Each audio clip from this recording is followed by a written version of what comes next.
our next manga review. Today we're going to be talking about Berserk Volume 4. Guys, you better buckle in. This might be a long video. I'm not going to lie to you. This video might be maybe even 30 minutes long. I'm going to try and get snippy with it. Only because I know I'm going to end up dragging it out. Because I have a lot to talk about in this manga. Like, which I find crazy, because this manga is essentially just a retelling of, like, the first episode of... This is essentially just, like, the first 2 episodes of the 90s manga, of the 90s anime. Plus, obviously, all the stuff about his childhood at the beginning. You know, which is about nearly half the book, not that thick. So, you know, there's a lot more content here. Just like how I theoried, just how I said last video as well, how we're gonna get a lot more about his past, and I was definitely right. Especially when he's at a really young age, you know, like in his 12, 13, 14, that kind of age gap. But yeah, this is gonna be crazy. I've even prepared. I've got a Mars, got myself you know, one of these Mars milkshakes. I'm going to take a little sip on screen for you guys.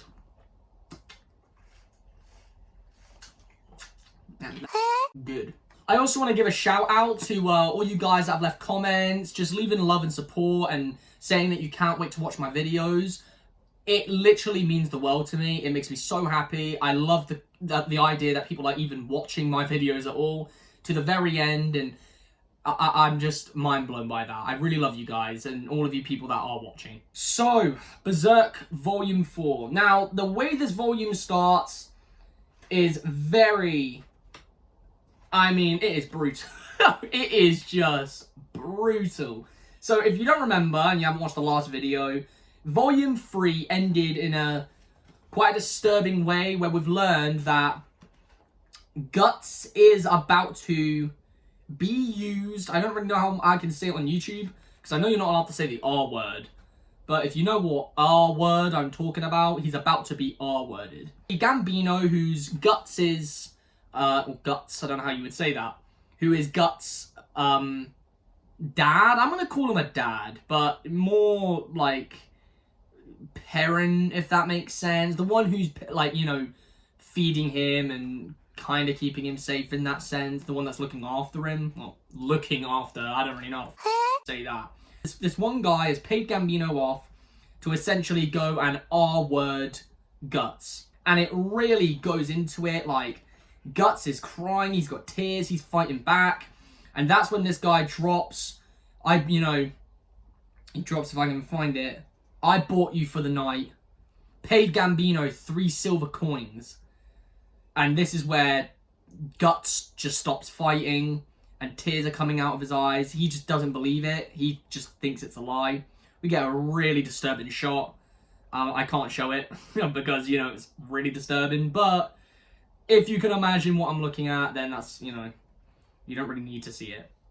Anyway, it's the next day and we get to see Guts, and he's, you know, just destroyed at what's happened. So he decides to go and see Gambino. He pretty much is about to go and kill Gambino.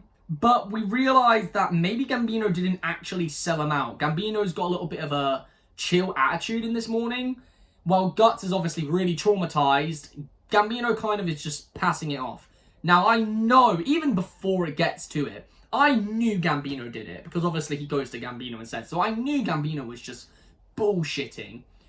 But, yeah, we get to see that...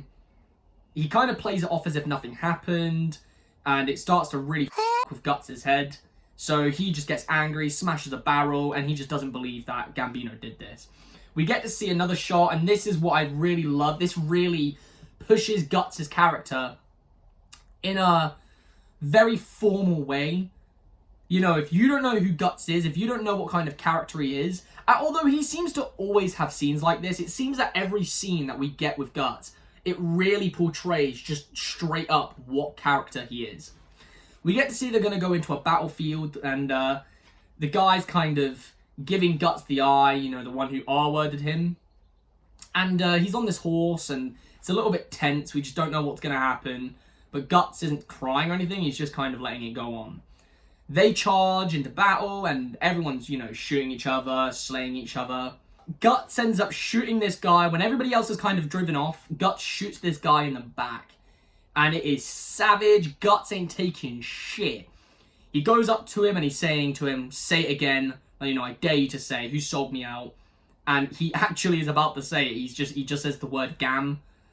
And Guts just stabs him in the throat. Just shoves his sword in there. And he just hops on his horse and just rides away as if nothing happened. We get to see that Gambino has been hit. He's got his leg chopped off, and it's just a brutal scene. So we don't really know what's going to happen. Gambino survives. And Guts kind of blames himself. I don't really know why. He's more just... I don't know if he blames himself. It's just that he's, obviously sad because this guy that he's portrayed as his father has just obviously lost his leg, and essentially in this world, if you're useless in that way, then you're kind of worthless. This is where we truly get to see Gambino on who he is. And I don't mean that as in, I guess when you lose your leg, you will go a little bit more shitty and you will get a little bit rough around the edges than what you used to be. But I truly believe this is just what Gambino was like all along. He's just better at hiding it. So we get to see 2 years later, Gambino is just sitting in a chair. Everyone's talking about how worthless he is. And he's got a pet dog. He's kicking it about. I'm going to show this just so you get what I'm on about. He has a dog that he loves, but, at the same time, he, kicks it. Basically, he's just a mess. He's just a state, basically. Guts comes back, and Guts is telling him how, I did this in war, and I've got you this money. And he just tells him to get bones. And then he just slaps Guts around the head. It's brutal. We just get to really see who Gambino is. And it's sad that Guts is seeing this, considering he looks up to Gambino, but, you have to find out sometime. I love how they portray Gambino as this monster. There's one picture here. I'm going to show it to you.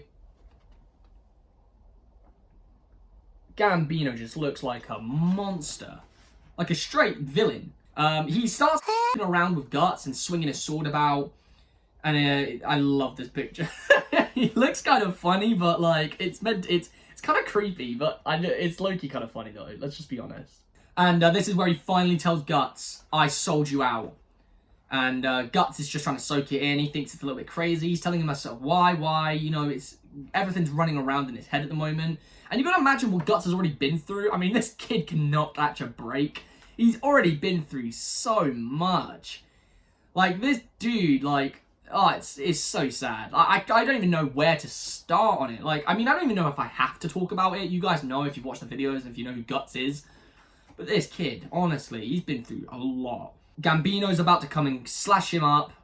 And that's where Guts has had enough. He just puts his sword up. He doesn't even really mean to kill him. He just puts his sword up and stabs Gambino right in the neck. And that's the end of Gambino. I know Guts isn't happy, but... f*** it. Dude, I'm happy. I'm glad he's gone. We get these really detailed shots of Guts just trying to soak in the idea that he's just killed Gambino. I really love how he chooses... I know that they do this between, at the beginning of every volume, but I'm going to look deep into it for a minute. I like the concept that the detail has gotten suddenly realistic and a lot more detailed through this scene. It's almost as if Guts has come to the idea, the conclusion of what he's done. And it's like the realization. Everything has become surreal to him. We get to see everybody figures out what's happened. They're running after Guts. Everybody just goes against him. Don't even give him a chance to say what happened. It's proper brutal. They're all talking about how he's a father killer and he's a bad omen. So they keep calling him an evil omen. If you remember at the beginning, Guts was found... by the beginning, I mean the beginning of the Golden Age arc, the beginning of Guts. And he was born under a corpse hanging from a tree. So everybody calls him an evil omen. He's a cursed child and he's got nothing but bad luck in him. Which is funny because when these people actually are spending time with him, they know who he is. They know he's not a bad omen at all. So it's really funny to me that they suddenly just flip and turn on him like this. I remember a scene in the last volume where he was doing sword practice, and everybody was, you know, kind of bigging him up, and they're like, yeah, go on, kid. So I don't know why everyone just turns his back on him all of a sudden. They chase down Guts, stab him, they shoot him in the back, and he falls off a cliff. Somehow he survives. I mean, I don't really get it. He falls in like a puddle. So he lives. I truly don't get it, but we get this beautiful scene anyway. I just have to show this. And it's just a picture with the moon and Guts really showing how alone he is. This is almost like his mind state. Just, we are seeing truly how alone. We've dedicated 2 pages to show how alone Guts is. Just him, the sky, and the mountains. And it's almost just how, this is almost the first picture of how we're going to see Guts later in the volume, and how he's just going to be a lone wolf. Which is funny because he ends up fighting wolves. We get to see he's getting and picking himself up. He's kind of giving up a little bit. And then we see this pack of wolves. And they're watching him down, and they're going to go and eat his ass. He talks about how it's over, this is it. But he just doesn't give up.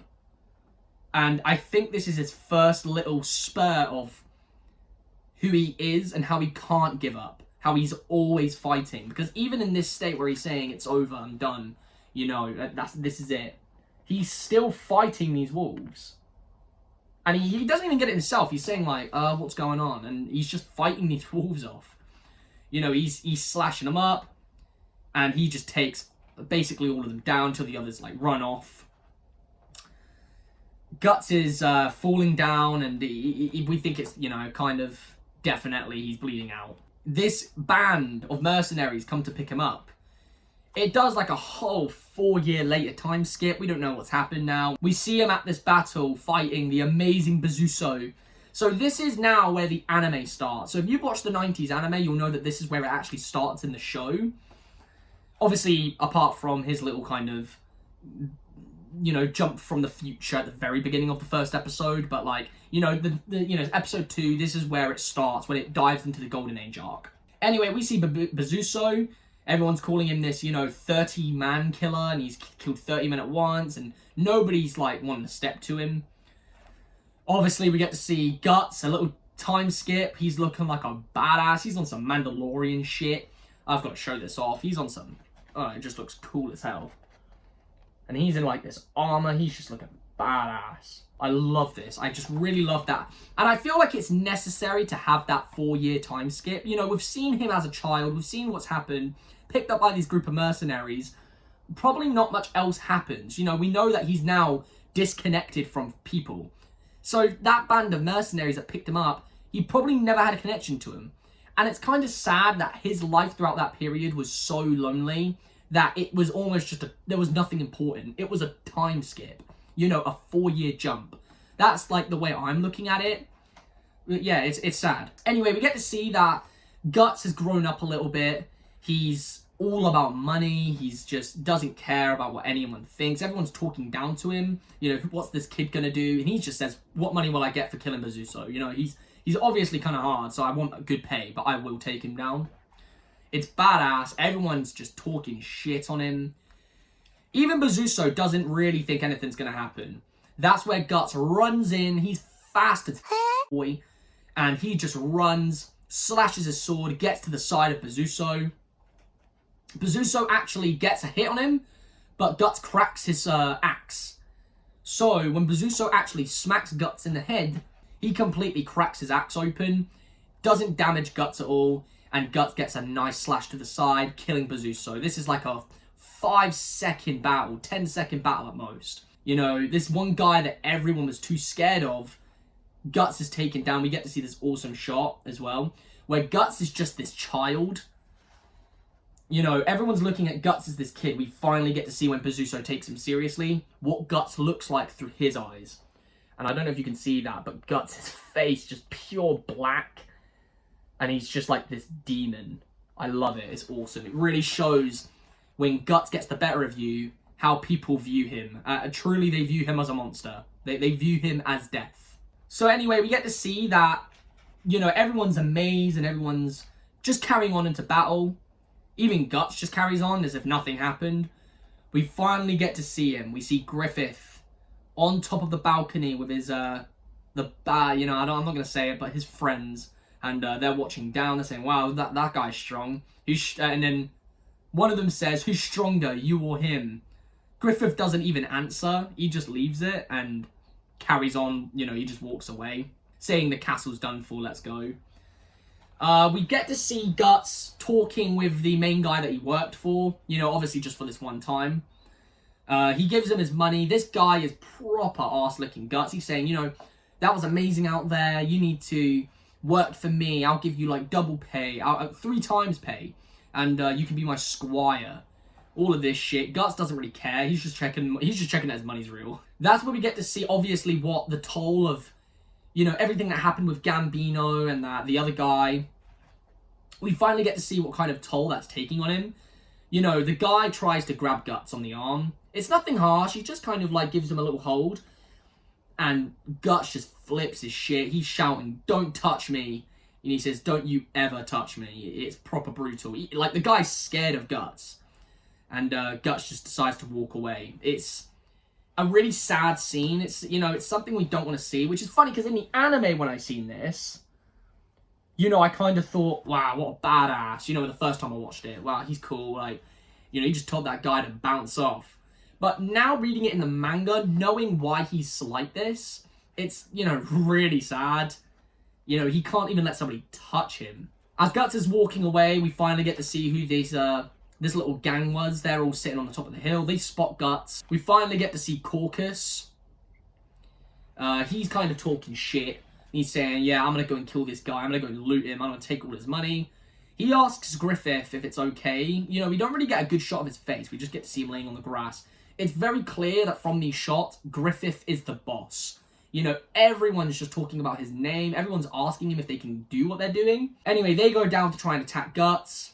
We get to see Judo as well. I mean, bro, I don't even want to go into it. Judo's the king. I love Judo. I really, really love Judo. We get to see Casca. You know, we just get to see some woman's face. Well, the bottom of her face. We don't really know who she is. I'm just going to be saying the characters' names just because I know who they are. And it's very clear who these types are. You know, it's very clear that Caucus is the dickhead. You know, the one who's just trying to cause trouble. Thinks he's the boss. Griffith is clearly the boss. Casca is clearly the, you know, the badass one, you know, almost like the Guts of the group, but in the sense of, you know, she's a woman, so she's got the cool-headed too. And Judo is just the chill-headed, you know, very non-biased towards anyone, very clear to his own personal opinion kind of guy. We just get to see one lonely image of Griffith's helmet on the floor. I mean, I love it. It's just, the foreshadowing is crazy for what he's going to become. They attack Guts. It's very clear they're not going to win. Guts is just slaying them. It's just mental. I'm going to show it, even though it's a bit bloody, but, I mean, why not? There, you know, Guts is just slaying into them.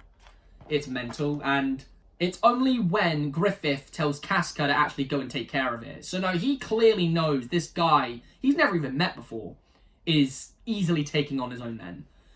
Casca goes to take care of it anyway. Even though she tries to give it a fight, Griffith just gives her a little eye, and Casca just, that's it, she does it. It's very clear how she views Griffith, you know, just from this one scene. She views him as the boss, and you do not backchat Griffith. Casca runs in, tries to fight Guts a little bit. It's a little bit of a ruffle tuffle, bit more than the other guys, but still she's no match. She gets knocked off the horse. We finally get a good shot of her face. There she is. There's the one of our favorite characters we're going to be seeing throughout this whole manga. You know, all he says is a woman, and she's just like bastard, runs to him. It's very clear she's doesn't like getting talked about her gender. You know, I mean, just from that. We get to see a little bit of a fight between them. Like I said, she's no match for Guts, realistically. Even she's just like, I'm dead. You know, there's this one shot, she just says, like, I'm dead right above her head. Guts is about to chop her up, and that's when we get a spear thrown in the middle by Griffith. Griffith has now had to intervene himself. I love, we finally get to see this one shot of Griffith. From now reading the manga, this picture holds so much deepness to it. It just holds so much mystery. And, you know, seeing that armor on him and seeing his eyes underneath and the way he is, it just makes me think even more, what's going to happen? Like, how did he get to be whatever the that thing is at the beginning of the beginning of the manga. I don't even know what he is. You know, the God Hand.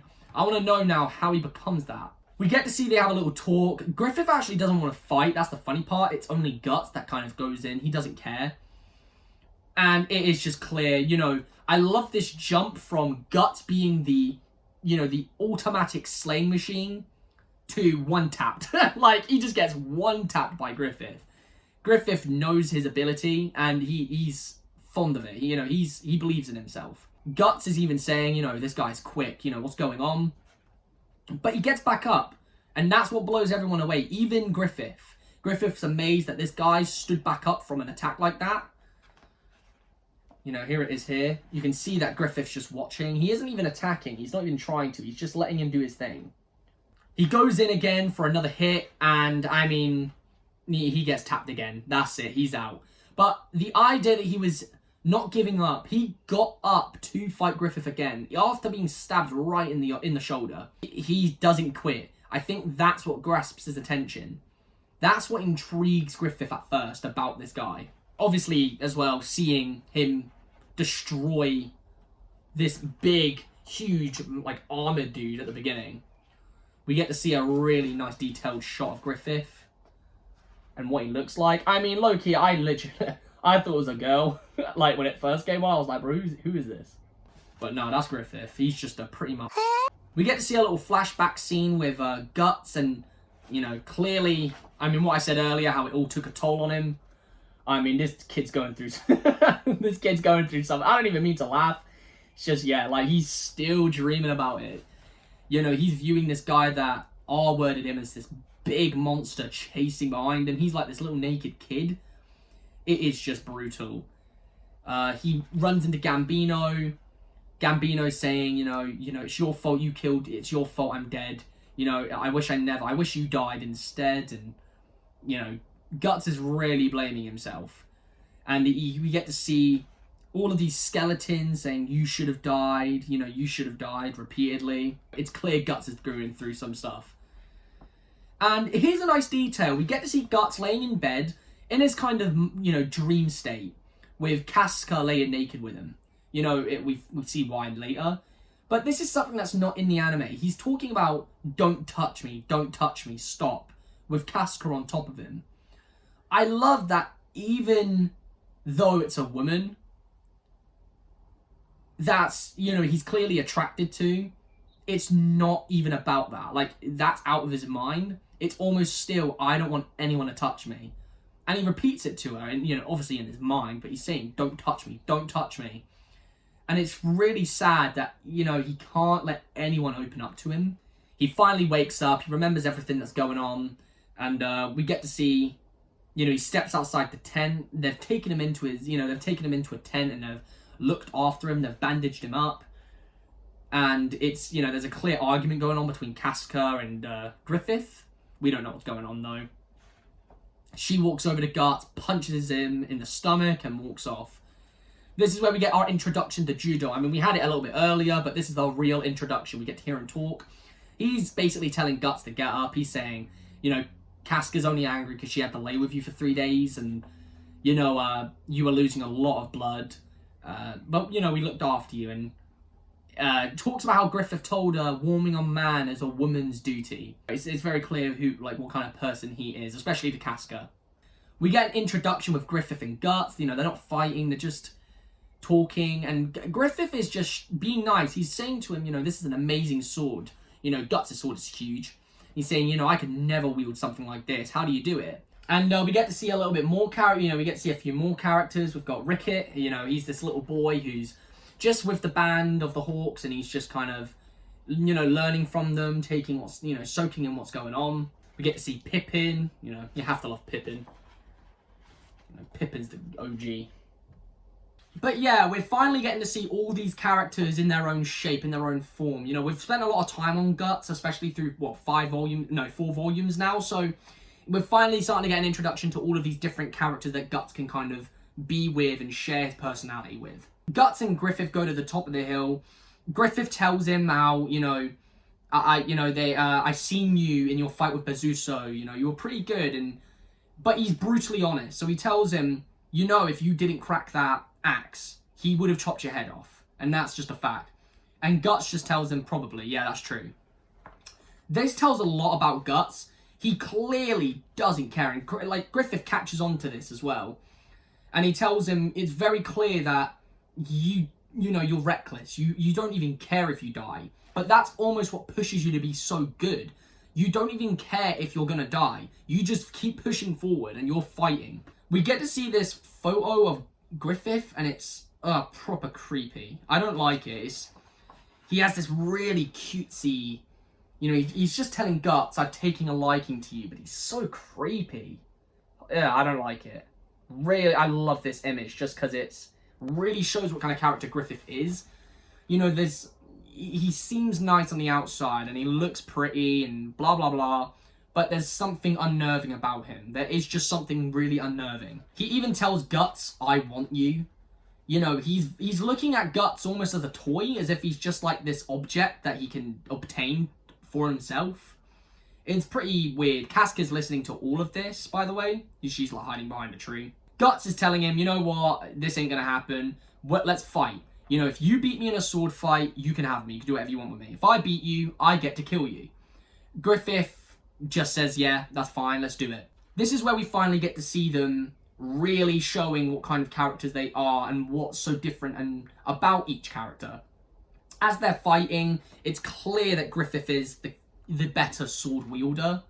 He's using brains, where Guts doesn't do that. Guts is just using brawn. Guts still gets up after being slashed in the arm. Griffith even tells him, you know, if you want to just wait this out and we'll do it another time, we can, because I know you're hurt. Guts obviously doesn't care. He doesn't want to hear that. And we actually get to see Griffith, like, as Guts slashes down on him, Griffith jumps on Guts' sword. It's an awesome picture, but he jumps on his sword so he can't use it. It's so smart, and I love the outside of the box thinking. This is what makes Griffith the clear, better wielder.